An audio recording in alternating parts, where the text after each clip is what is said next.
Olá, amigos da TV Mundo Maior. A expressão pureza doutrinária é uma questão bastante discutida no Espiritismo e gera controvérsias entre alguns membros do movimento espírita a respeito do seu real significado. Afinal, o que devemos compreender sobre este assunto? André, eu gostaria que você explicasse o que significa pureza doutrinária.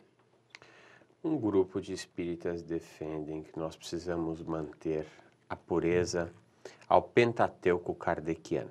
Citam inclusive um trecho do Pentateuco kardeciano, onde o professor Hipólito Leon Denizade Rivail cita que é preferível negar 99 verdades do que aceitar uma mentira. Então, estes nossos irmãos entendem que Kardec é o início, o fim e o meio, e tudo deve ter sido dito, e muito bem codificado por Allan Kardec. Qualquer coisa que saia, qualquer tio, qualquer vírgula que saia dos postulados kardecianos não é espiritismo. Kardec, em discurso feito em 19 de setembro de 1860 aos espíritos vieneses, disse: "É preciso, pois, evitar o deixar-se seduzir pelas aparências, tanto da parte dos espíritos quanto da dos homens. É preciso que tudo seja friamente examinado, maduramente pesado, confrontado, e se desconfiarmos do próprio julgamento, é preciso recorrer a outras pessoas."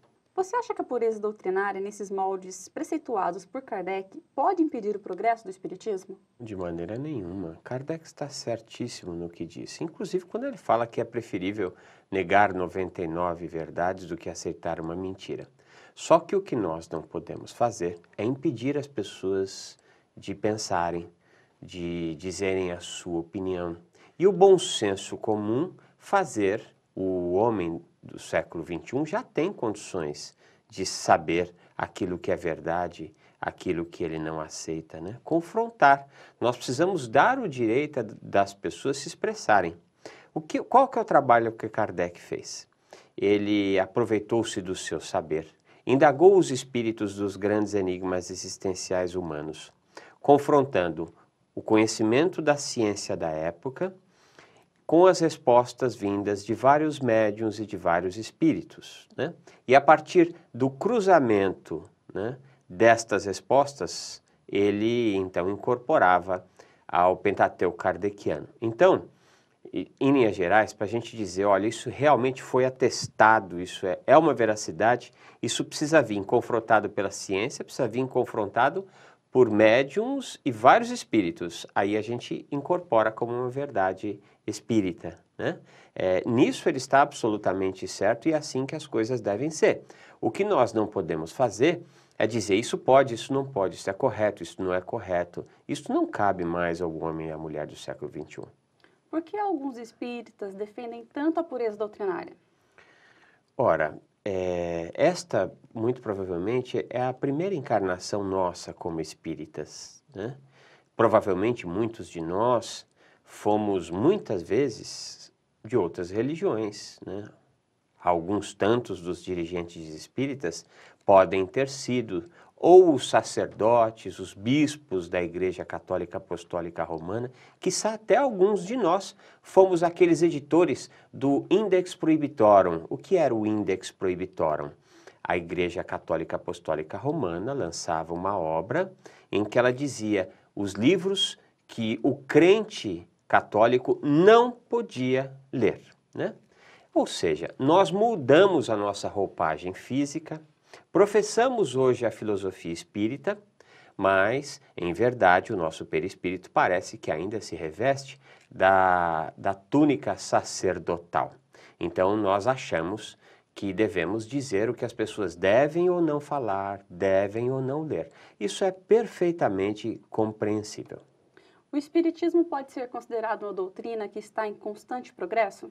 Sem dúvida nenhuma, em constante progresso. E por quê? Em primeiro lugar, Kardec não teve tempo de dizer tudo. O trabalho dele foi grandioso, ele trabalhou muito demais durante pouco tempo, em primeiro lugar. Em segundo lugar, nós não estávamos prontos naquela época para todo o conhecimento que Kardec nos trazia. E um outro ponto importante é que o conhecimento evolui. A codificação ela não está pronta. né? Ela evolui com o conhecimento científico, inclusive, do homem. Kardec não é o meio nem o fim. Ele é o início da compreensão. E para os nossos irmãos que defendem com unhas e dentes a pureza doutrinária, se nós formos buscar a pureza doutrinária ao pé da letra, nós temos que buscá-la inclusive no Velho Testamento, né? Porque nós espíritas, portanto cristãos, bebemos do judaísmo. Nosso mestre é Jesus. Jesus era o quê? Judeu. E o que ele disse? Eu não vim destruir a lei e os profetas. Então nós precisamos seguir tudo ao pé da letra. Então vamos lá. Vamos, por exemplo, ao primeiro livro de Samuel, no capítulo 18, versículos de 25 a 28, nós encontramos Saul pedindo a Davi que, como prova de amor, a sua filha, aquela que seria esposa de Davi, cortasse o pênis de 100 filisteus. E Davi provou seu amor duplicando, cortou o pênis de 200 filisteus. Ou seja, a violência está aí colocada, nos cabe a violência se nós formos seguir ao pé da letra, a pureza doutrinária tal qual ela se apresenta. E no Novo Testamento, então, vamos à carta de Paulo aos Coríntios, 1 Coríntios 14, 34.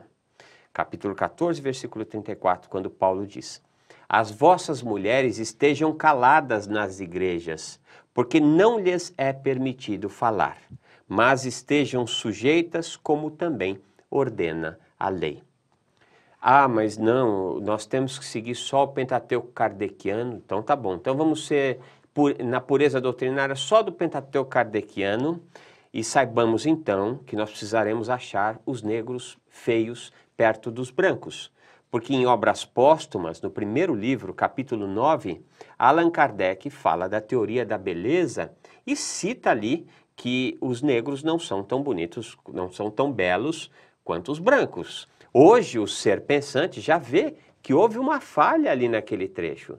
Se nós proibimos as pessoas de pensarem e de falarem, nós não chegaremos nunca a esse bom senso. Então, por favor, vamos deixar as nossas vestes sacerdotais nas encarnações passadas e sigamos pesquisando como cientistas, como educadores. Isto serve, isso está correto, isto eu acho que não serve, não está correto. E assim a gente cresce com a capacidade de pensar, de discernir. Muito obrigada, André. Nós que agradecemos. Este tema foi uma sugestão do Rodrigo, da cidade de Cornélio Procópio, no Paraná. E você, qual assunto que gostaria de ver aqui no boletim? Envie a sua sugestão para faleconosco@tvmundomaior.com.br. Muito obrigada e até a próxima!